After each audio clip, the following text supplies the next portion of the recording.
اعمال کی اصلاح کرم سے کر دے۔ الحمدللہ رب العالمین والصلاة والسلام علی سید المرسلین، اما بعد فاعوذ باللہ من الشیطان الرجیم، بسم اللہ الرحمن الرحیم۔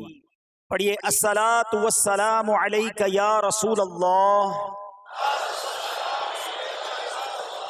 وعلی آلک واصحابک یا حبیب اللہ۔ الصلاة والسلام علیک یا نبی اللہ وعلی آلک واصحابک یا نور اللہ۔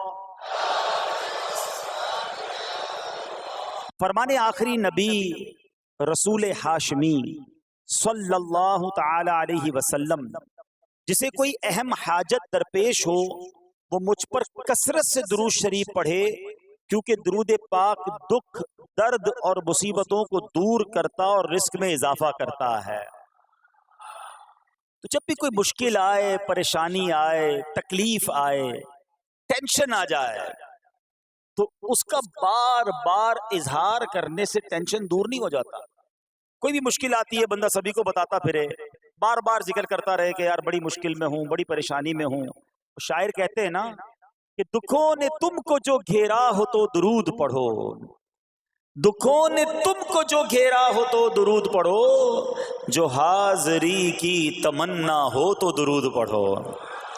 تو جب ٹینشن دور کرنے کا، مشکل دور کرنے کا، پریشانی دور کرنے کا وظیفہ مل گیا ہے، چابی مل گئی ہے، تو پھر فضول باتیں کرنے کی بجائے ہمیں درود پاک کی کثرت کرنی چاہیے۔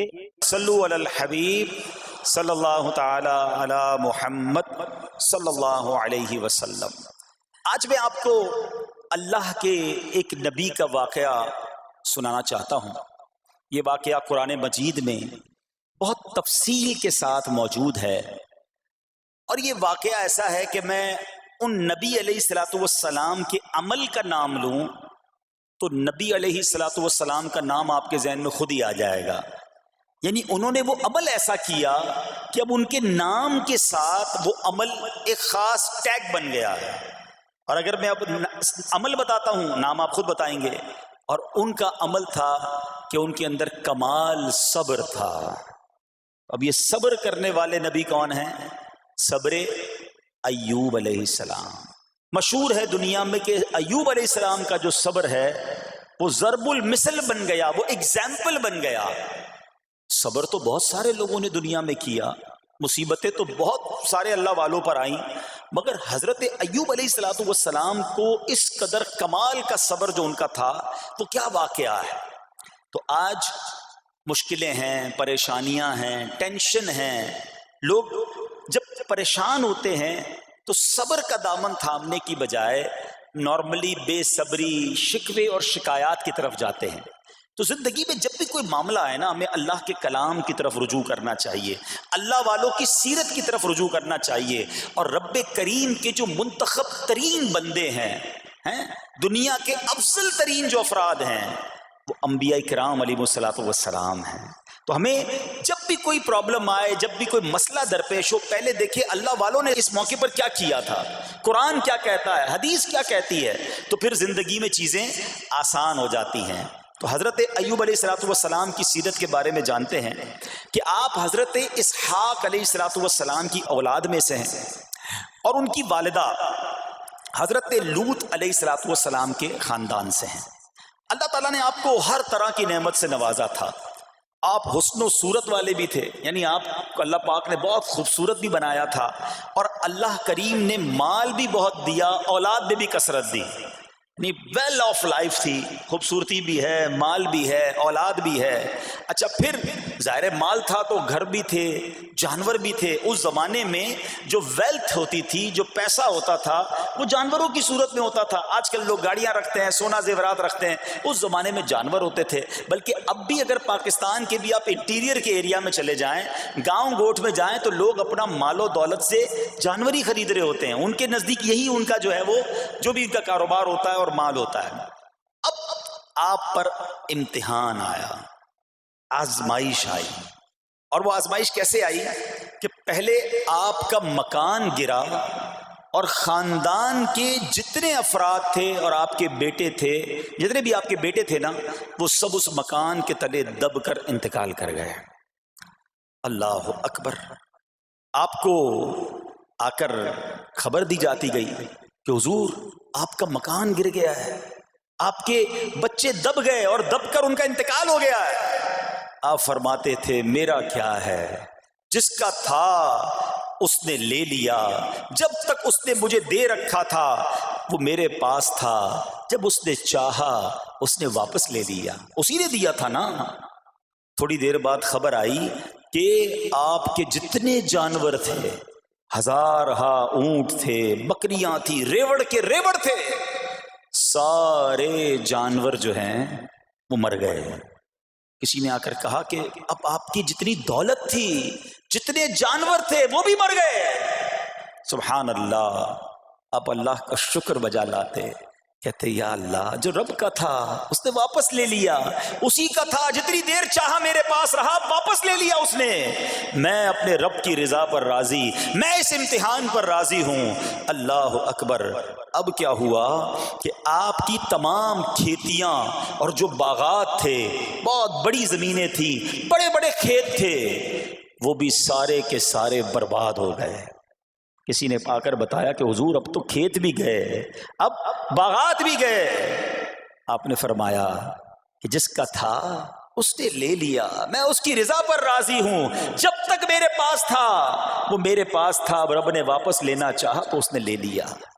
اب he was empty handed، یعنی اب کچھ بھی نہیں تھا، نہ بچے ہیں، نہ مال ہے، نہ جانور ہے، نہ مکان ہے. مگر حضرت ایوب علیہ السلام کی زبان پر پھر بھی شکر ہے، اب بھی شکر ہے، شکوہ نہیں ہے کہ اللہ میں تیری رضا پر راضی ہوں. لیکن ابھی امتحان ختم نہ ہوا تھا.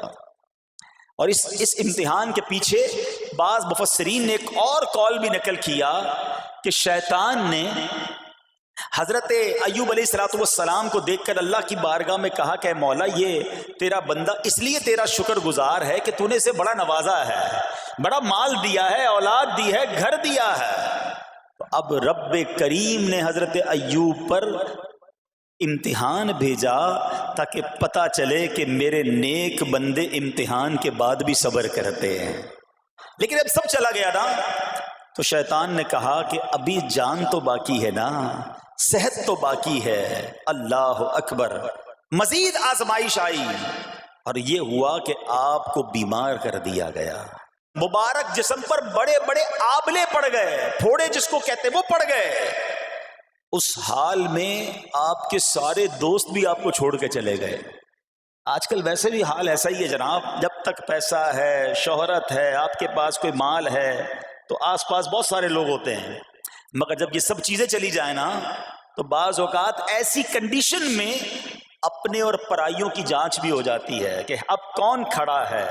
دوستی مال کے لیے تھی، دوستی شہرت کے لیے تھی، دوستی منصب کے لیے تھی، یا کسی کی ذات سے واقعی خالص دوستی تھی. اب کیا ہوا، آپ کے سارے رشتہ دار، سارے دوست بھی دور چلے گئے، سوائے آپ کی فرما بردار زوجہ تھی جن کا نام تھا رحمت بن افراہیم، اور یہ حضرت یوسف علیہ السلام کی پوتی بھی تھی، اللہ کے نبی کی آل سے تھی. وہ آپ کی خدمت کرتی رہی. اب جسم پر پھوڑے ہیں، آبلے ہیں، ایک بیوی ہے، نہ پیسہ ہے، نہ مال ہے، نہ بچے ہیں، واٹ ایور جو تھا سب ختم. مگر زبان ہے کہ اس پر پھر بھی اللہ کا ذکر جاری ہے، پھر بھی شکر جاری ہے، پھر بھی صبر ہے. بات کرنا آسان ہے جناب، مشکل آئے اور صبر کرے بندہ. اصل امتحان یہ ہے، زباں پر شکوائے رنجو علم لایا نہیں کرتے، زباں پر شکوائے رنجو علم لایا نہیں کرتے، نبی کے نام لیوا غم سے گھبرایا نہیں کرتے. ہم میں سے کسی پر ایسی آزمائش نہیں آئی نا. چھوٹی موٹی آزمائشیں تو آتی رہیں گی. ایک بات یاد رکھنا، یہ زندگی کی جو گاڑی ہے نا، یہ مسائل کے پہیوں پر ہی چلتی ہے. ہمیں بعض اوقات کسی کی گاڑی، کسی کا مکان، کسی کا خوبصورت چہرہ، کسی کی مسکراہٹ دیکھ کر لگتا ہے یار یہ تو دنیا کا سب سے سخی آدمی ہے. ایسا نہیں.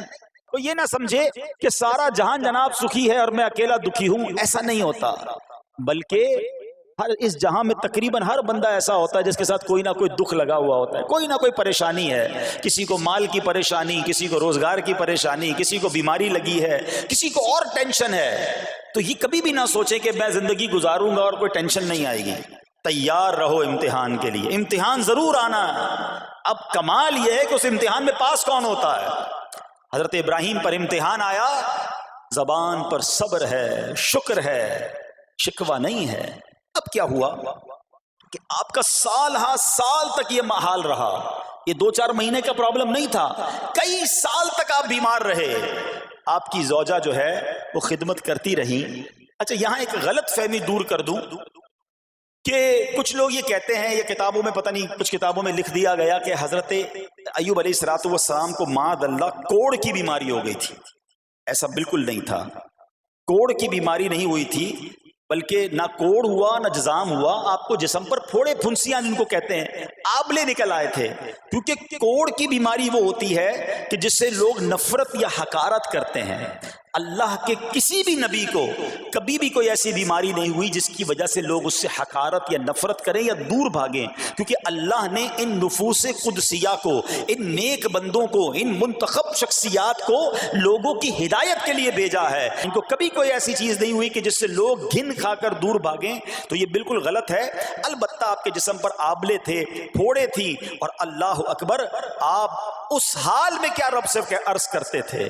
آپ عرض کرتے تھے، قرآن میں یہ الفاظ موجود ہیں، انی مسنی الضر وانت ارحم الراحمین. ترجمہ کیا ہے؟ مجھے تکلیف پہنچی اور تو سب مہر والوں سے بڑھ کر مہر والا ہے، رحم کرنے والوں میں سب سے بڑھ کر رحم کرنے والا ہے. یعنی اللہ کی بارگاہ میں یہ عرض کرتے تھے، یا اللہ تکلیف پہنچی ہے، رحم تو نے کرنا ہے، تو ارحم الراحمین ہے. زمانے سے نہیں کہتے تھے. یہاں ایک اور پرابلم ہے. میں کوئی مسئلہ ہوتا ہے، پرابلم آتی ہے، ہم ساری دنیا سے کہتے ہیں یہ مسئلہ ہو گیا، یہ پرابلم ہو گئی. نہیں، ساری دنیا میں سے کوئی آپ کا مسئلہ حل نہیں کر سکتا. اس سے بات کرو نا جو مسائل کو حل کرنے والا ہے، اس سے عرض کرو نا جو مصیبت کو دور کرنے والا ہے. ادھر ادھر جانے کی بجائے پرابلم یہ ہے جب بھی مشکل آتی ہے ہم سب کے پاس جاتے ہیں، ہم رب کے پاس نہیں جاتے ہیں. جاؤ اس کے پاس جو حل المشکلات ہے، جو مصیبتوں کو حل کرنے والا ہے، اس کی بارگاہ میں فریاد کرو. وہ شاعر کتنی پیاری بات لکھتے ہیں نا، یہ بہت سارے لوگوں کے لیے درس ہے جو اپنی پرابلمز کے لیے دنیا والوں کے پاس جاتے ہیں. ارے اگر پکارنا ہے تو اللہ کی بارگاہ میں پکارو، التجا کرنی ہے تو اللہ کے حبیب سے عرض کرو نا. شاعر لکھتے ہیں، کسی کا احسان کیوں اٹھائیں، کسی کو حالات کیوں بتائیں، کسی کا احسان کیوں اٹھائیں، کسی کو حالات کیوں بتائیں. تمہیں سے مانگیں گے تم ہی دو گے، تمہارے در سے ہی لو لگی ہے. ہم اللہ کی بارگاہ میں عرض کریں، اللہ کے حبیب کی بارگاہ میں لو لگائیں. دنیا والوں کے پاس کچھ نہیں رکھا، لیکن ہم دنیا والوں کو بتا کر اپنے صبر کا ثواب بھی ضائع کر دیتے ہیں. دیکھو حضرت ایوب علیہ السلام کا صبر، کسی سے نہ کہا، اللہ کی بارگاہ میں عرض کرتے رہے. اب آپ کی آزمائش کا وقت پورا ہوتا ہے، دعا کرتے رہے، التجا کرتے رہے، صبر کرتے رہے. حکم ہوا کہ اپنا پاؤں زمین پر مارو. حضرت ایوب علیہ السلام نے پاؤں زمین پر مارا تو زمین سے ایک چشمہ پھوٹ اٹھا. حکم الہی سے حکم دیا گیا کہ اب اس پانی سے غسل کرو. آپ نے جب اس پانی سے غسل کیا تو آپ کی تمام بیماریاں دور ہو گئیں. پھر آپ 40 قدم چلے، دوبارہ زمین پر قدم مارنے کا حکم دیا. قدم مارتے ہی ایک اور خوبصورت لذیذ ٹھنڈے پانی کا چشمہ نمودار ہوا. پانی ٹھنڈا، میٹھا اور لذیذ تھا. اب آپ نے وہ پانی پیا تو آپ کے باطن میں نور ہی نور پیدا ہو گیا اور آپ کو اعلیٰ درجے کی صحت و نورانیت حاصل ہو گئی. اور سنو، میرا رب تو قادر ہے نا. اللہ تعالیٰ نے آپ کی وہ ساری اولاد جو دب کر کئی سال پہلے مر گئی تھی، انتقال فرما گئے تھے، اللہ نے ان تمام اولاد کو پھر زندہ فرما دیا اور آپ کی بیوی کو دوبارہ جوانی بخشی، اور اب اس کے بعد بھی آپ کی کثیر اولاد ہوئی. سنو سنو، جو جانور چلے گئے تھے نا، اللہ نے مویشی، اسباب و خزانہ اس سے زیادہ آپ کو پھر سے عطا فرما دیا. صبر کیا تھا نا. ان اللہ مع الصابرین. اچھا یاد سب کو ہے یہ آیت, بچپن سے یاد ہے, اللہ صابروں کے ساتھ ہے, صبر کرنے والوں کے ساتھ ہے, مگر صبر کرنا نہیں ہے. امتحان آنا ہے تو صبر کرنا نہیں ہے, آیت سب کو پتا ہے. اچھا جس کے ساتھ پرابلم ہو جائے نا اس کو بھی بندہ درس دینے جا رہا ہوتا ہے, بھائی صبر کرنا, اللہ آپ کو صبر دے, لیکن جب اس پر امتحان آتا تو یہ صبر کرتا نہیں ہے. دوسروں کو درس دے رہا تھا, آج تیری باری آئی ہے نا, تو صبر کا دامن نہ چھوڑیں. میں آپ کو ایک بات سوال پوچھنا چاہتا ہوں. آج کل ہم بڑے لوگوں سے تعلقات کیوں بنانے کی کوشش کرتے ہیں؟ یار جب کوئی مشکل ٹائم آئے گا نا تو یہ بندہ کام آئے گا, یہ پیسے والا دوست ہے, یہ اس کے تعلقات بہت ہیں, اس کی گورنمنٹ میں بات ہے, اس کی وکیلوں میں بات ہے, 4-5 ایسے دوست ہونے چاہیے. یہ ڈاکٹروں کے اندر بڑی اچھی اس کی دوستی ہے, کوئی ڈاکٹر کا بھی کام آئے گا تو یہ بندہ کام آ جائے گا. ہم دنیا والوں سے تعلقات اس لیے بناتے ہیں تاکہ یار مصیبت آئے تو یہ بندہ کام آئے, اور نارملی اکثر ایسا ہوتا ہے کہ جس سے امید رکھی ہوتی ہے مصیبت کے وقت غائب ہو جاتا ہے. لیکن رب خود قرآن میں فرما رہا ہے ان اللہ مع الصابرین, صبر کر لو اللہ کی رحمت تمہارے ساتھ ہو جائے گی. اب میں آپ سے سوال کرتا ہوں, دنیا کے تعلقات ہوں یہ ضروری ہے یا یہ فائدہ مند ہے, یا بندہ صبر کر لے تو اللہ کی رحمت ساتھ ہو جائے, سارے غم ویسے ہی دور ہو جائیں گے؟ صبر اس کو نہیں چھوڑنا ہے. تو حضرت ایوب علیہ السلام کی زندگی میں ایک اور واقعہ یہ ہوا کہ جب آپ بیمار تھے, آپ کو پتہ جب بندہ بیمار ہوتا ہے تو بعض اوقات اس کی طبیعت میں کیفیات بھی ہوتی ہیں, تو آپ نے اپنی زوجہ کو پکارا, تو آپ کی زوجہ کچھ دیر میں حاضر ہوئی, تو آپ نے جلال میں آ کر اس کو 100 درے, اپنی زوجہ کو 100 کوڑے مارنے کی قسم کھا لی.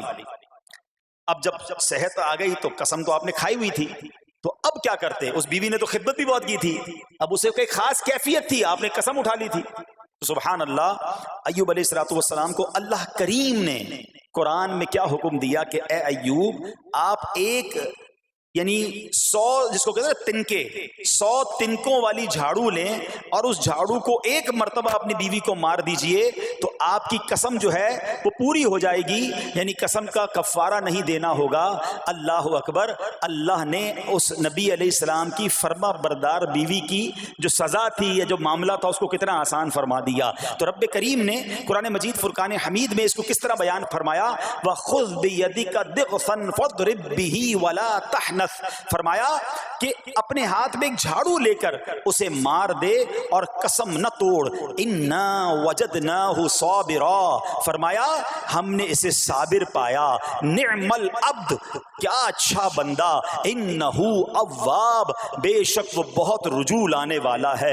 ارے آج دنیا کسی کو کہے یہ صبر والا ہے, حضرت ایوب کی شان دیکھو کہ رب فرما رہا ہے قرآن میں اِنَّا وَجَدْنَاهُ صَابِرًا, اور ہم نے ایوب کو صبر کرنے والا پایا, صابر پایا.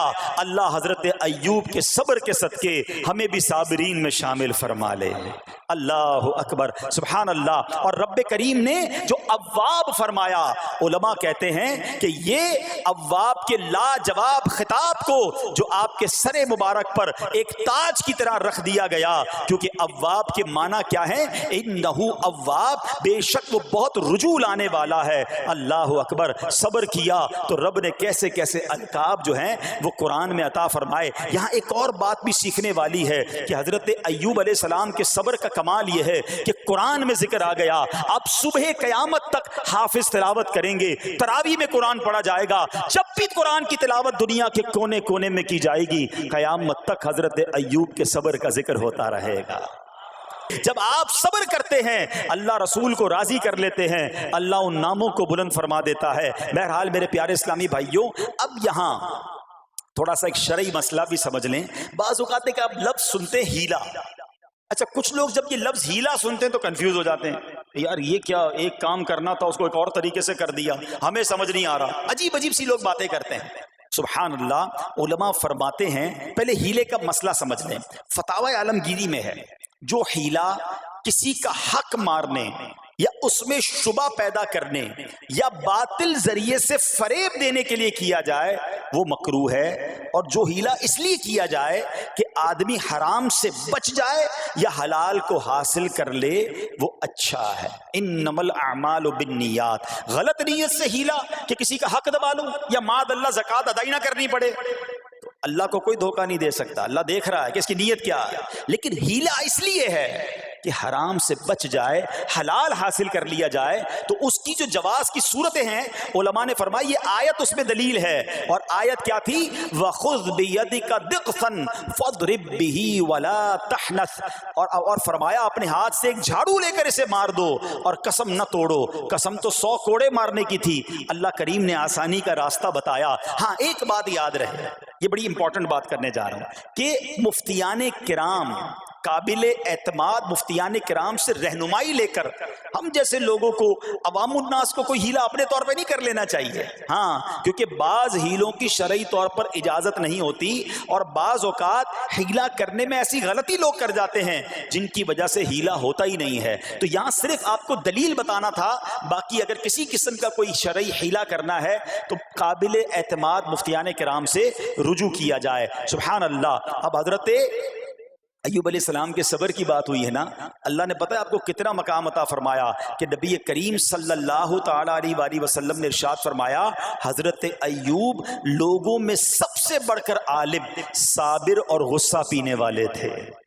حضرت ابن مسعود رضی اللہ تعالیٰ عنہ سے مروی ہے کہ حضرت ایوب علیہ السلام قیامت کے دن صبر کرنے والوں کے سردار ہوں گے.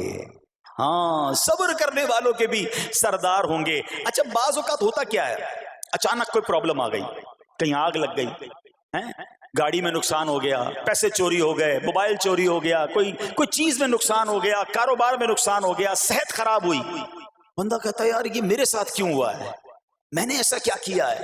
بعض اوقات زبان سے شکوے، شکایت، حالانکہ قرآن مجید فرقان حمید نے تو پہلے ہی ہمیں بتا دیا ہے. ہمارا پرابلم پتہ ہی کیا ہے، ہم بہت ساری باتیں جانتے ہیں دنیا کی، قرآن و حدیث پڑھتے نہیں ہیں، تو مینٹلی پریپیئرڈ نہیں رہتے. آپ کو پہلے ہی پتا ہو کہ یار گرمیاں آنے والی ہیں، تو اچانک گرمیاں آئیں گی تو پریشان نہیں ہوں گے نا. آپ کو پتا تھا جون جولائی میں گرمیاں ہوتی ہیں، بھائی سردیاں نہیں ہوتی. آپ پنکھا بھی تیار رکھتے ہیں، ٹھنڈا پانی کا انتظام بھی رکھتے ہیں، گرمی کے وقت باہر کم نکلتے ہیں. اور سردیاں آتی ہیں آپ کو پہلے ہی پتا ہوتا ہے، اب رضائی تیار کر لیتے ہیں، سویٹر نکال لیتے ہیں. ایسا نہیں ہوتا کہ صبح اٹھتے تو 40 ڈگری ہوتا ہے، دوسرے دن اٹھتے تو 5 ڈگری ہوتا ہے. بندہ کہ یار آج ٹھنڈ کیوں ہو گئی، کل گرمی کیوں ہو گئی. مینٹلی پریپیئرڈ جب بندہ ہوتا ہے تو وہ تیار ہوتا ہے.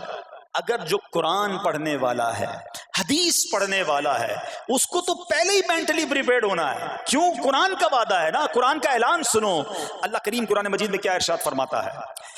بسم اللہ الرحمن الرحیم وَلَنَبْلُوَنَّكُمْ بِشَيْءٍ مِّنَ الْخَوْفِ وَالْجُوعِ وَنَقْصٍ مِّنَ الْأَمْوَالِ وَالْأَنفُسِ وَالثَّمَرَاتِ وَبَشِّرِ الصَّابِرِينَ. اور ضرور ہم تمہیں آزمائیں گے. کیا فرمایا؟ ضرور آزمائیں گے، تیار رہو. there is examination. اچھا آزمائش کن کی چیزوں کی ہوگی؟ سبحان اللہ. قرآن نے لسٹ بھی دے دی ہے کہ آزمائش کیا ہوگی. فرمایا کچھ ڈر سے، اچانک خوف آ جاتا ہے نا، کوئی دشمن آ جاتا ہے، کوئی دھمکی دے رہا ہوتا ہے، اچانک حالات خراب ہو جاتے ہیں، دل میں خوف بیٹھ جاتا ہے. پھر فرمایا بھوک سے، مال کم ہو گیا، تنگی آ گئی تو بھوک سے. پھر فرمایا کچھ مالوں اور جانوں اور پھلوں کی کمی سے. کبھی کاروبار میں نقصان ہوگا، کبھی کسی کے باغات ہے تو باغ فصل اجڑ سکتی ہے، آپ کو کوئی نقصان ہو سکتا ہے، کسی جگہ آگ لگ سکتی ہے، اور جانوں کی کمی سے بیماری بھی آ سکتی ہے. مگر آگے کیا فرمایا؟ وَبَشِّرِ الصَّابِرِينَ. خوشخبری سنا ان صبر والوں کو. اور جب سبحان اللہ یہ ایگزام آتا ہے نا، جو اس ایگزام سے نکل جاتا ہے تو رب نے فرمایا خوشخبری ہے. اللہ اکبر. ہم نے زندگی میں دیکھا ہے جس نے مصیبت پر صبر کیا، اللہ کی رضا پر راضی رہا، اللہ نے مشکل سے بھی نکالا اور پہلے سے اسے زیادہ عطا فرما دیا. ہمارا پرابلم ہی ہم ٹیسٹ میں فیل ہو جاتے ہیں. جیسے ہی امتحان شروع ہوا، واویلا شروع، شور شروع، شکوے شروع. سب کو بتانا، حالانکہ کر کوئی نہیں سکتا لیکن سب کو بتائیں گے. نہ کرو ایسا، میں جانوں میرا رب جانے، مجھے کیوں کسی کو بتانا.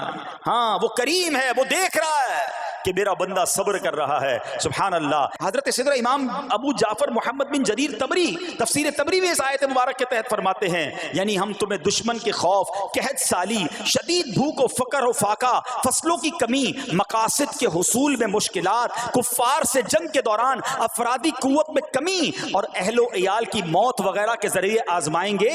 اور یہ سب چیزیں بطور امتحان ہوں گی تاکہ تمہارے سچے جھوٹوں سے اور اہل بصیرت منافقوں سے جدا ہو جائیں. یعنی اس ٹیسٹ میں پتہ چل جائے گا کون اللہ والا ہے, کون صبر والا ہے, کون اللہ کی رضا پر راضی رہنے والا ہے. سنو سنو, جب یہ تکلیف آتی ہے نا تو اس کا پھر اجر کتنا ملتا ہے. شہنشاہ نبوت مخزن جود و سخاوت صلی اللہ تعالی علیہ وسلم نے ارشاد فرمایا, جو دنیا میں ہی اپنی ہر خواہش کی تکمیل کر لے تو یہ چیز آخرت میں اس کے اور اس کی خواہش کے درمیان آڑ اور پردہ بن جائے گی. اور جو مالداروں کی زینت کی طرف اپنی نگاہیں دراز کرے تو وہ آسمان والوں کے سامنے بے عزت ہو جاتا ہے. اور جو شدید بھوک پر صبر کرے اللہ عز و جل اس کو جنت الفردوس میں جہاں چاہے گا ٹھکانہ عطا فرمائے گا. ہاں, ہر چیز پوری ہو جائے, جو چاہیے وہ مل جائے, یہ نہیں ہونا چاہیے. کچھ نہ کچھ آزمائشیں آئیں گی, اور اگر سب ادھر مل گیا تو ادھر پھر کیا ملے گا. ہم اللہ سے یہ دعا کرتے ہیں کہ ادھر بھی عطا فرمائے, ادھر بھی محروم نہ کرے. ہاں, ہمیں ڈرتے بھی رہنا چاہیے کہ یار میں جو مانگتا ہوں ادھر مل جاتا ہے, کہیں وہاں محروم نہ رہ جاؤں. تو آزمائش آئے تو صبر کرنا چاہیے, اللہ کی رضا کے طور پہ زندگی گزارنی چاہیے. ایک بار نبی پاک علیہ الصلوۃ والسلام انصار کے پاس تشریف لے گئے تو فرمایا کیا تم مومن ہو؟ بڑا کمال کا سوال جواب ہے, ذرا غور کیجئے گا. ہمارے پاس بھی کوئی آ کر کہے کہ کیا تم مومن ہو تو ہم کیا جواب دیں گے؟ صحابہ خاموش رہے. سیدنا فاروق اعظم نے کہا حضور ہاں ہم مومن ہیں. شاید ہمارا بھی جواب یہی ہوگا, مومن ہیں. مگر اگلا سوال سنو نبی پاک علیہ الصلوۃ والسلام کا. فرمایا کہ اگر تم مومن ہو تو تمہارے ایمان کی علامت کیا ہے؟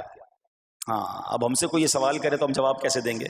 بھائی تم کہہ رہے ہو مومن ہیں, واٹ از دا سمٹمز, کوئی نشانی کوئی علامت تو بتاؤ نا. اب یہ سوال کرنے والے کون ہیں؟ پیارے آقا صلی اللہ تعالی علیہ وآلہ وسلم. صحابہ سامنے بیٹھے ہیں. ارشاد فرمایا مومن ہو تو علامت کیا ہے؟ کیا شاندار جواب دیا کہ صحابہ کرام نے کہ ہم جب فراخی کی حالت ہوتی ہے نا, آسانی ہوتی ہے تو ہم شکر ادا کرتے ہیں. جب آزمائش آتا ہے, کوئی پرابلم آتی ہے, ہم صبر کرتے ہیں اور اللہ کے فیصلے پر راضی رہتے ہیں. نبی اکرم علیہ الصلوۃ والسلام نے جواب میں کیا فرمایا؟ رب کعبہ کی قسم تم مومن ہو. تو پتہ یہ چلا کہ مومن ہونے کی نشانی یہ ہے کہ جب اچھے دن آئیں تو شکر کرے, اور مشکل کے دن آئیں تو اللہ کی رضا پر, اللہ کے فیصلوں پر راضی رہے, صبر کرے. اب آؤ سوال کرتے ہیں. اچھے دن آتے تو ہم کیا کرتے ہیں؟ ارے بھائی میں تو انتظار میں تھا, تھوڑے پیسے آئیں تو فلاں عیاشی کروں, فلاں گناہ کروں. تھوڑے پیسے تھے تو وہ کام ہی نہیں کر پا رہا تھا, اب تو موقع لگا ہے, اب تو دن آئے ہیں. معاذ اللہ, جس کو اللہ نعمتیں دیتا ہے, فراخی دیتا ہے, تو وہ اللہ کی نافرمانی میں لگ جاتا ہے. اور جب اس کو کوئی آزمائش بھیجتا ہے تو وہ ناشکری کہہ کر, بلکہ بعض اوقات تو کفریہ کلمات منہ سے نکال کر ایمان سے بھی ہاتھ دھو بیٹھتا ہے. ایسا نہیں ہونا چاہیے. عقل مند وہ ہے, یاد رکھنا کہ رب جتنی عطائیں بڑھائے ہم اتنے سجدے بڑھائیں, ہم اتنے صدقے بڑھائیں. دیکھو نا دنیا میں کیا ہوتا ہے, آپ کو کوئی تحفہ دے, آپ کیا کہتے ہیں؟ شکریہ, جزاک اللہ. دوبارہ تحفہ دے, آپ کہتے ہیں بہت مہربانی. تیسری بار دے, بندہ کہ یار یہ تو مجھ پر کتنا مہربان ہے. اتنی مہربانیاں. ناراض نہیں ہونا چاہیے. جو تمہیں دنیا میں 2-4 تحفے دے دے, تم اسے ناراض نہیں کرنا چاہتے. جب سے میں پیدا ہوا, جب سے وہ نواز رہا ہے, وہ ناراض نہ ہو جائے اس کا کوئی خیال نہیں. وہ دیے جا رہا ہے. ہم تو دیکھتے ہیں نا, بندہ غریب ہوتا ہے, تھوڑے گناہ, جیسے جیسے امیر ہوتا گیا اس کے پر پرزے نکلنا شروع ہو جاتے ہیں, مسجد سے دور, نمازوں سے دور, معاذ اللہ حرام کاموں میں پڑ جاتا ہے. ارے اللہ کے بندے, تجھے رب نواز رہا ہے, تیرے تو سجدے بڑھنے چاہیے تھے. لیکن ہوتا کیا ہے, وہ عطائیں بڑھاتا ہے, لوگ خطائیں بڑھاتے ہیں. نہ کرو ایسا. جب فراخی ہو, جب اللہ کی طرف سے آسانی ہو تو شکر ہو, اور جب آزمائش آئے تو صبر ہو. یہی مومن کی نشانی ہے. اور اللہ سے دعا کرتے ہیں کہ اللہ کریم ہمیں اپنے شکر گزار اور صبر کرنے والے بندوں میں شامل فرما لے. اور یقین کریں صبر کا جو پھل ہے نا, وہ کہتے ہیں نا صبر کا پھل میٹھا. او ہو, بالکل ٹھیک کہا, بلکہ بہت میٹھا ہے.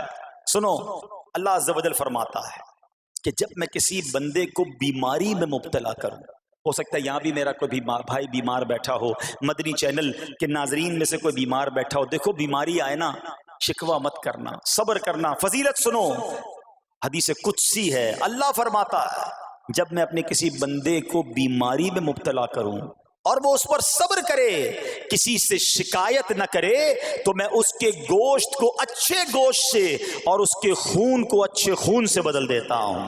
پھر اگر اسے شفا دیتا ہوں تو ایسی شفا دیتا ہوں کہ اس کے نامہ اعمال میں کوئی گناہ نہیں رہتا. اور اگر میں اسے دنیا سے اٹھا لوں تو اسے اپنی رحمت کاملہ کے سائے میں لے جاتا ہوں. ارے کمال ہو گیا. بیماری آئی, بیماری جب جاتی ہے تو گناہوں سے بھی پاک کر کے جاتی ہے. صرف ایک ہی تو کنڈیشن ہے, صبر کرنا. بیماری آئی, صبر کرنا.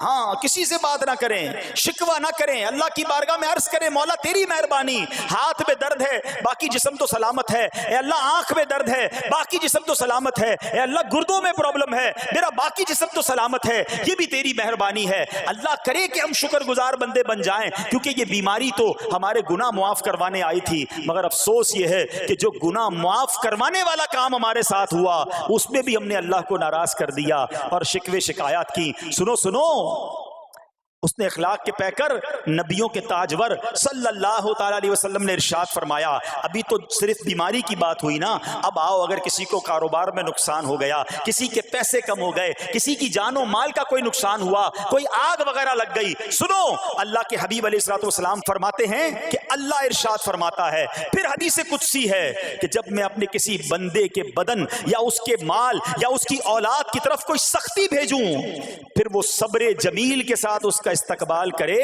تو قیامت کے دن مجھے اس سے حیا آئے گی کہ میں اس کے لیے میزان قائم کروں یا اس کا نامہ اعمال کھولوں. ہائے ہائے ہائے, سمجھتے ہو اس کا مطلب؟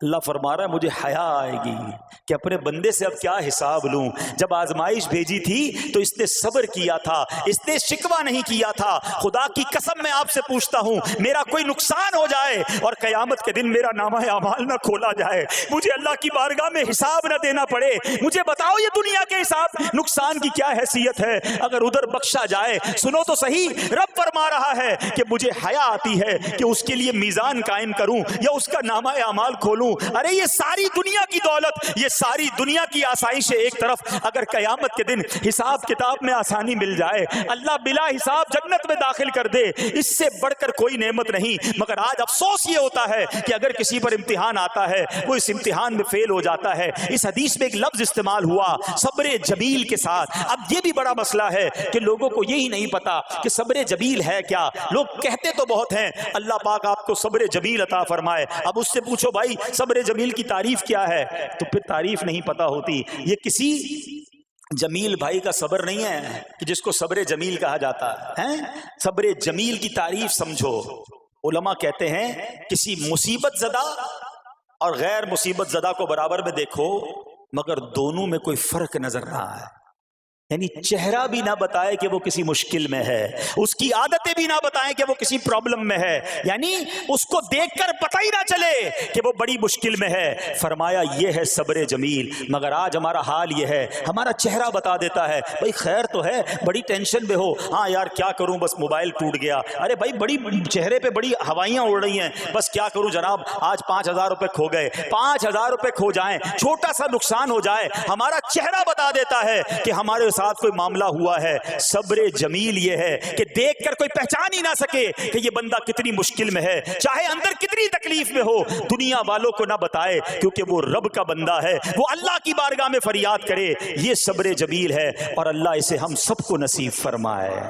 ہاں یہ بڑی کمال کی بات ہے. ہم کیا کرتے ہیں, سارے جہان کو بتاتے ہیں. اچھا پھر آخر میں لوگ کہتے بھی ہیں, جب پورے محلے کو بتا دیا نا, پھر اس کے بعد کہتے ہیں بس کیا کریں بھائی صبر ہی کر رہے ہیں. اب آپ صبر نہیں کر رہے حضرت, ہاں آپ کا صبر چلا گیا, آپ نے ساری دنیا کو تو بتا دیا. صبر یہ ہے کہ صبر پہلے صدمے پر ہوتا ہے. جیسے ہی آپ کو کوئی صدمہ لگا نا, اب آپ جانیں رب جانے, نہ بتائیں کسی کو, ٹھیک ہے. وہ الگ بات ہے آپ کسی کو دعا کے لیے کہہ دیں, لیکن بڑا نقصان ہو گیا, بڑی مشکل ہو گئی, بڑی پریشانی ہو گئی, اس سے حل تو کوئی نہیں ہونا. اچھا ہمارا ماجرا ایک اور بھی بڑا عجیب ہے, مشکل ہو جائے تو سب کو بتاتے ہیں, آسانی ہو جائے تو پھر کسی کو نہیں بتاتے. 5,000 کا نقصان سارے محلے کو پتا ہے, 50,000 کا فائدہ ہوا پھر کسی کو بتایا آپ نے؟ نہیں یار بتاؤں گا تو نظر لگ جائے گی. گھر والوں کو تو بالکل بھی نہیں بتاؤں گا, خرچہ بڑھا دیں گے. گھر والوں کو ساری ٹینشن کی خبریں جا کے دے رہے ہوتے ہیں، مارکیٹ میں بڑا نقصان ہو گیا، آج بڑا مندہ ہے، ارے بھائی کاروبار بالکل نہیں ہے، تاکہ گھر والوں کا خرچہ روک سکے. اور جیسے ہی کاروبار اچھا ہو گیا گھر جاتے پھر بھی وہی والا منہ بنا لیتے ہیں تاکہ ان کو پتہ نہ چلے میں بڑے پیسے کمانے لگا ہوں. یہ نہ کیا کریں. ہاں ٹینشن آپ کسی کو بتا کر اپنا صرف ثواب ضائع کرتے ہیں، باقی کچھ نہیں ہوتا. کرنا رب نے ہے، اور یہ اگر آزمائش میرے درجے بلند کرنے آئی ہے، اگر یہ آزمائش مجھے اللہ کے قریب کرنے آئی ہے تو پھر تو اس کا استقبال ہونا چاہیے نا. ہاں ہمارے بزرگان دین تو آزمائشوں کا استقبال کیا کرتے تھے. اور سنو، یہاں ہو سکتا ہے کہ میرا کوئی نابینا بھائی بیٹھا ہو. بعض اوقات ایسا بھی ہوتا ہے کہ اچانک کسی کی بینائی چلی جاتی ہے، آنکھیں ٹھیک ہوتی ہیں اور اچانک ایکسیڈنٹ ہوا یا کوئی واقعہ ہوا ہے. بہت بڑی آزمائش. اللہ اس آزمائش سے ہمیں محفوظ رکھے. مگر دیکھو میرے رب کی شان دیکھو، جب بھی کوئی تکلیف آتی ہے نا بندہ صبر کرے، اس تکلیف کا اجر تیار ہے، اس کا کمال سے اس کی رحمت تیار ہے، رحمت کی برسات تیار ہے. سنو، اللہ فرماتا ہے کہ اے جبرائیل، جب میں اپنی کسی بندے کی بینائی لے لوں تو اس کا اجر یہ ہے کہ میں اسے اپنے دیدار سے مشرف فرماؤں گا. ہاں آنکھیں گئی ہیں مگر اللہ فرماتا ہے میں اپنا دیدار کرواؤں گا. بس صرف صبر کرنا ہے. اسی طرح میرے پیارے اسلامی بھائیوں، بعض لوگوں کے یہاں بچے کا انتقال ہو جاتا ہے، چھوٹے چھوٹے بچوں کا انتقال ہو جاتا ہے، یا بعض اوقات پیدائشی بچہ مرا ہوا ہوتا ہے، پیدا اس کا انتقال ہو جاتا ہے، یا بعض اوقات ولادت سے پہلے ہی بچہ ضائع ہو جاتا ہے. بہت شور، بڑا واویلا، بڑا رونا پیٹنا گھروں میں ہوتا ہے. مت کیا کرو ایسا. یقین کریں یہ بہت بڑا انعام تمہیں ملنے جا رہا ہے.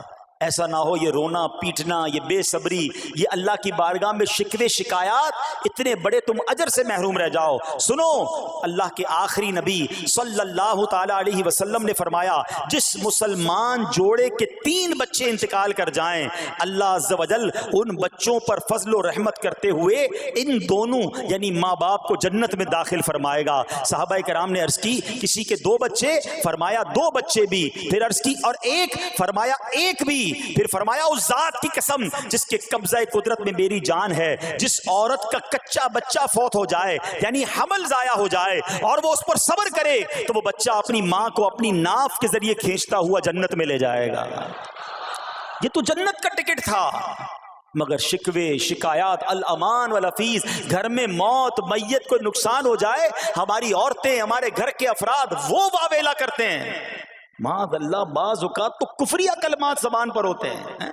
معاذ اللہ ثم معاذ اللہ، کہتے کہ اللہ کو ہمارا ہی گھر ملا تھا، اتنے چھوٹے بچے کا کیا قصور تھا. استغفر اللہ. یہ تمہارے جملے، ایک تو گھر میں مصیبت پہلے ہی آئی ہوئی ہے اور تم اللہ پر اعتراض کر کے معاذ اللہ، اللہ کو ظالم کہہ کے اپنا ایمان بھی ضائع کر بیٹھے. یہ تو اس سے بڑی مصیبت ہو گئی نا. تو نہ کریں ایسا. سیکھو. آج میں نے آپ کے سامنے حضرت ایوب علیہ السلام کی سیرت اور قرآنی واقعہ بیان کیا کہ سب کچھ چلا گیا مگر وہ اللہ کی رضا پر راضی تھے. رب نے انہیں صبر کرنے والا بندہ بھی فرمایا اور ساری نعمتیں پہلے سے زیادہ عطا فرما دی. ہاں بالکل نوازا جائے گا. صبر کا دامن اگر نہ چھوڑیں. سنو ہمارے اسلاف کیسے صبر کرتے تھے. حضرت سیدنا فتح موصلی رحمت اللہ تعالی علیہ کی زوجہ محترمہ رضی اللہ تعالی عنہا کا پاؤں پھسل گیا اور ان کا ناخن ٹوٹ گیا. وہ مسکرانے لگی. اللہ اکبر. کبھی کبھی ہمارا بھی ناخن ٹوٹا ہوگا، بہت تکلیف ہوتی ہے. ناخن ٹوٹے تو جان نکل جاتی ہے مگر آپ مسکرانے لگی. کسی نے پوچھا کہ آپ کو ناخن ٹوٹنے کا درد نہیں ہوا، آپ مسکرا رہی ہیں؟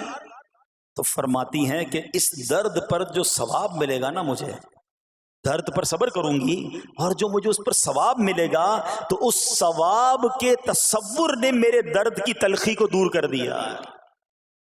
ہائے ہائے ہائے، یہ ہیں اللہ والے. ہاں صبر کرنا کوئی ان سے سیکھے. میرے پیارے اسلامی بھائیوں، احادیث میں، روایتوں میں یہ مضمون ملتا ہے کہ اللہ کریم کی بارگاہ میں بندے کا کوئی درجہ رکھا ہوتا ہے. یعنی اللہ کی رضا یہ کہ بندہ اس سٹیج تک پہنچ جائے، اس درجے تک پہنچے، مگر وہ نماز کے ذریعے، روزوں کے ذریعے، عبادتوں کے ذریعے اس درجے تک نہیں پہنچتا. پھر اللہ اس پر آزمائش بھیجتا ہے کہ میرا بندہ صبر کر لے تاکہ صبر کر کے اس درجے کو حاصل کر لے.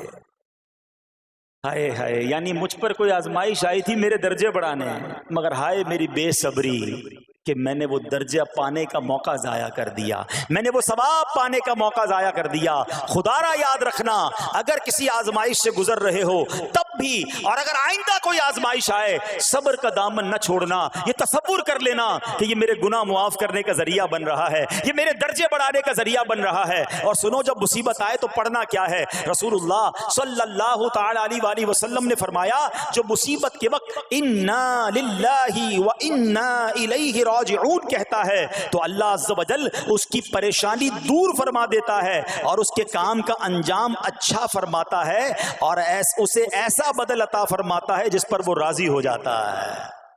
تو یہ پڑھ لیں، لیکن شکوہ نہ کریں، دنیا والوں کو بتانے کی حاجت نہیں۔ اچھا، وہ جو میں بات کر رہا تھا کہ تکلیف سب کو بتانی ہے اور راحت کے بارے میں کسی کو کوئی شکر کرتا ہوا نظر نہیں آتا۔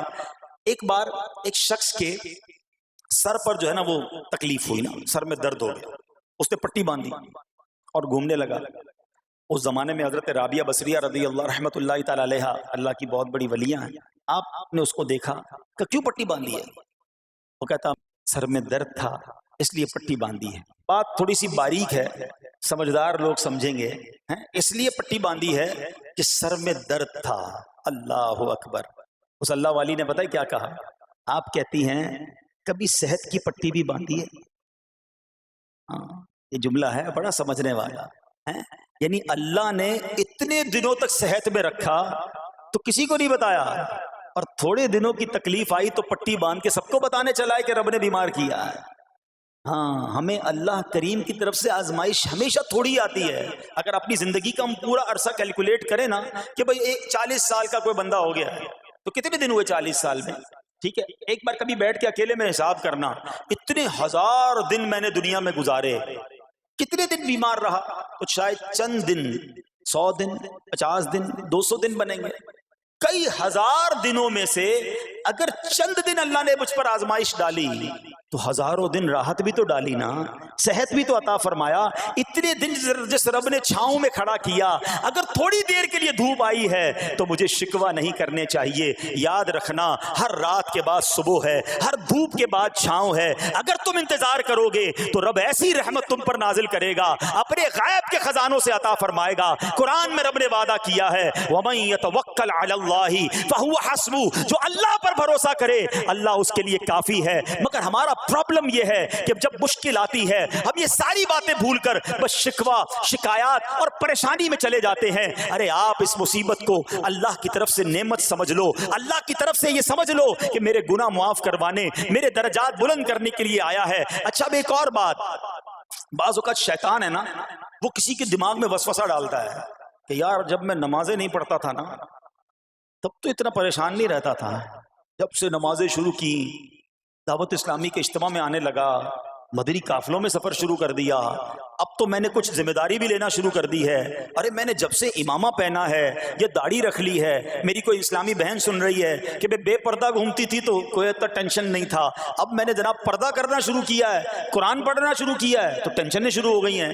اب شیطان بعض لوگوں کے ذہنوں میں یہ وسوسہ ڈالتا ہے کہ میں تو دین کے قریب ہو رہا ہوں، اللہ کے قریب ہو رہا ہوں، اور مجھ پر آزمائشیں کیوں آ رہی ہیں؟ سنو سبحان اللہ، اللہ کے حبیب علیہ الصلوۃ والسلام کی کیا شان ہے۔ اعلیٰ حضرت ایسے ہی نہیں کہتے کہ میں نثار تیرے کلام پر، ملی یوں تو کس کو زبان نہیں، وہ سخن ہے جس میں سخن نہ ہو، وہ بیان ہے جس کا بیان نہیں۔ میرے آقا نے کم و بیش 1450 سال پہلے یہ مسئلہ سالو کر دیا۔ حضرت سیدنا سعد بن ابو وقاص رضی اللہ تعالیٰ عنہ فرماتے ہیں کہ میں نے عرض کی یا رسول اللہ صلی اللہ تعالیٰ علیہ وسلم، سب سے زیادہ مصیبتیں کن لوگوں پر آئیں؟ گلی مقاتی نا، پنجابی بچ کہتے ہیں نا، گالی بات ہی ختم کر دی۔ حضور یہ بتائیں سب سے زیادہ مصیبتیں کن لوگوں پر آئیں؟ پیارے آقا نے فرمایا انبیاء پر۔ اللہ اکبر، اللہ کے سب سے قریب تو انبیاء ہیں نا، انبیاء پر۔ پھر ان لوگوں کے بعد جو لوگ بہتر ہیں، پھر ان کے بعد جو بہتر ہیں۔ سنو اب اگلا جملہ، بندے کو اپنی دینداری کے اعتبار سے مصیبت میں مبتلا کیا جاتا ہے۔ اگر وہ دین میں سخت ہوتا ہے اس کی آزمائش بھی سخت ہوتی ہے، اگر وہ دین میں کمزور ہوتا ہے تو اللہ عز و جل اس کی دینداری کے مطابق اسے آزماتا ہے۔ بندہ مصیبت میں مبتلا ہوتا رہتا ہے یہاں تک کہ اس کے دنیا میں ہی اس کے سارے گناہ بخش دیے جاتے ہیں۔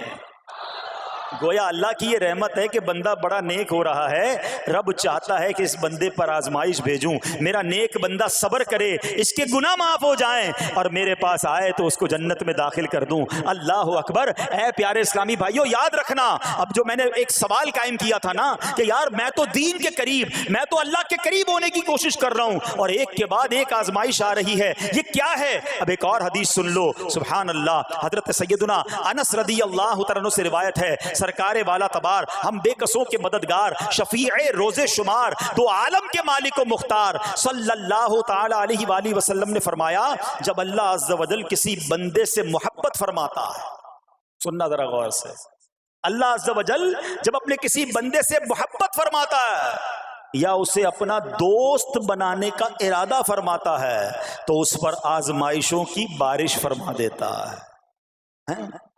اب سوال ہے نا کہ میں اللہ دوست بھی بنا رہا ہے، اللہ کریم اس پر محبت بھی فرما رہا ہے اور آزمائشیں بھی بھیج رہا ہے۔ دوست پر آزمائشیں کون بھیجتا ہے؟ دوست کو تو راحتیں ڈالی جاتی ہیں۔ ہائے ہائے، اب یہی تو امتحان ہے، یہی تو چیک ہے۔ سنو، نبی پاک فرماتے ہیں جب اللہ اس پر آزمائش بھیجتا ہے نا، وہ بندہ اپنے رب کو پکارتا ہے، اے میرے رب عز و جل، تو اللہ فرماتا ہے میرے بندے تو جو کچھ مجھ سے مانگے گا میں تجھے عطا فرماؤں گا، تو جلد ہی تجھے دے دوں گا اور اسے تیری آخرت کے لیے ذخیرہ کر دوں گا۔ سبحان اللہ۔ یعنی اللہ والوں کو آزمایا جاتا ہے، ان کے درجات بلند کیے جاتے ہیں، ان کے گناہ معاف کیے جاتے ہیں۔ تو اے میرے پیارے اسلامی بھائیوں، کبھی بھی یہ ذہن میں خیال مت لانا کہ یار میں دین میں قریب آ رہا ہوں، میری آزمائشیں بڑھ رہی ہیں، سمجھ لو امتحان شروع ہو گیا ہے، ٹیسٹ شروع ہو گیا ہے، اب اس ٹیسٹ میں مجھے کامیاب ہونا ہے اور اللہ کے مزید قریب جانا ہے۔ زندگی میں جو گناہ ہو گئے ہیں یہ میرے گناہوں کا انشاءاللہ کفارہ بن جائے گا، میرے درجات کی بلندی کا سبب بن جائے گا۔ اللہ سے عرض کرنا، اے مولا میں تیری رضا پر راضی، میں تیرے فیصلوں پر راضی، اب تک جو دیا تھا تو نے دیا تھا، یہ سب کچھ تیرا ہے، اے رب جب تو واپس لے گا میں اس پر راضی۔ جب یہ ثابت قدمی نصیب ہو گئی پھر دیکھو غیب کے خزانوں سے کیسا آپ کے دل پر سکینہ اترے گا، پھر کیسا آپ پر رحمتوں کا نزول ہوگا۔ تو اے میرے پیارے اسلامی بھائیوں، مصیبتیں آ چکی اور آنے بھی والی ہیں، پہلے ذہنی طور پر تیار رہنا، مگر صبر کرنا۔ یہ چند دنوں کی، چند گھنٹوں کی، چند لمحوں کی مصیبت ہے مگر یہ تمہارے درجات کو بلند کر دے گی۔ رب کریم صبر کرنے والوں کو پسند فرماتا ہے۔ اور جو میں نے بات کہی تھی کہ صبر بھی کریں اور جب اللہ کریم کی طرف سے راحتیں آ جائیں تو شکر بھی کریں۔ کیا شاندار رب کا قرآن میں فرمان ہے، اللہ فرماتا ہے وَإِذْ تَأَذَّنَ رَبُّكُمْ لَئِن شَكَرْتُمْ لَأَزِيدَنَّكُمْ وَلَئِن كَفَرْتُمْ إِنَّ عَذَابِي لَشَدِيدٌ۔ اللہ قرآن میں فرماتا ہے اور یاد کرو جب تمہارے رب نے اعلان فرما دیا کہ اگر تم میرا شکر ادا کرو گے میں تمہیں اور زیادہ عطا کروں گا۔ ہاں شکر کرو رب اور دے گا، مگر اگلا حصہ سمجھنے والا ہے، اور اگر تم ناشکری کرو گے تو میرا عذاب سخت ہے۔ اللہ نے اپنے عذاب سے بھی ڈرایا ہے اور شکر کرنے کا درس بھی دیا ہے۔ تو بہرحال میرے پیارے اسلامی بھائیوں، اللہ کریم سے میں دعا کرتا ہوں کہ اپنے نیک بندوں کے صدقے، کربلا والوں کے صبر کے صدقے، نبی پاک علیہ الصلوۃ والسلام کے طائف کے میدان میں پتھر کھا کر دعا دینے والے صبر کے صدقے، رب کریم ہمیں بھی صبر کی نعمت نصیب فرمائے، صرف زبانی نہیں قلبی طور پر ہمیں صبر کرنے والوں میں شامل فرما لے۔ اگر ہم پر کوئی آزمائش ہے تو رب کریم یہ آزمائش ہمارے گناہوں کا کفارہ بنا دے، ہمارے درجات کی بلندی کا سبب بنا دے۔ دعوت اسلامی کے مدنی ماحول سے اگر ہم وابستہ رہیں گے نا تو ہمیں انشاءاللہ صبر کرنے کا پریکٹیکل جو ہے وہ موقع بھی ملتا رہے گا، کیونکہ صبر کیسے کرنا ہے اس کی کوئی پریکٹس بھی تو ہونی چاہیے نا۔ تو مدنی قافلے جب اس میں جاتے ہیں نا تو آرام اپنے گھر جیسا نہیں ملتا، کھانا اپنے گھر جیسا نہیں ملتا، بعض اوقات سفر میں تکلیف ہوتی ہے، تو یہ پریکٹیکلی آپ کو صبر کرنے کا موقع ملتا ہے۔ تو اگر آپ واقعی صابرین میں شامل ہونا چاہتے ہیں تو مدنی قافلوں میں سفر اپنا معمول بنائیں۔ اللہ کریم ہم سب کو مدنی قافلوں میں سفر کی توفیق عطا فرمائے۔ میرے